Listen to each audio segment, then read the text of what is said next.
पुराणा कोर्ट छकठारे सरकारी polytechnic Gajapati पक्षरु traffic को नहीं सचेतन कार्यक्रम। गजपति जिला पारलाखेमुंडी स्थित पुराणा कोर्ट छकठारे आज सरकारी पॉलिटेक्निक गजपति पक्षरु ट्राफिक को नहीं सचेतन कार्यक्रम अनुष्ठित होईछि। एही अवसर में अनुष्ठान अध्यापकों तत्वावधान रे तथा पारला पुलिस सहायता रे एही सचेतनता कार्यक्रम अनुष्ठित होइतिला।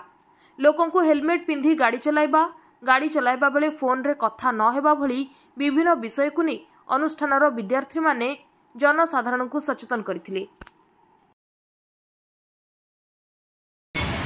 मानस Kumar Behera polytechnic college Gajapati lecturer अच्छी आमर गोटे ट्रैफिक अवेयरनेस प्रोग्राम आम आज कंडक्ट कर बाईपास जंक्शन रे पिला माने आम आसीचु पिला मानक आम गाइड ऑलरेडी करिछु से माने जो माने हेलमेट पिंधि नांती कौन सी प्रकार किसी असुविधा रे रोड सेफ्टी की से माने अवेयरनेस को केमती फॉलो करेंगे से माने पब्लिक की इनफॉरमेशन दउछंती से माने बुझाउछंती जो माने हेलमेट पिंधि नांती जहाँ पाखे सब आसला बेले सब किसी इनफॉरमेशन थी दरकार से विषय में आमर जनाउछंती।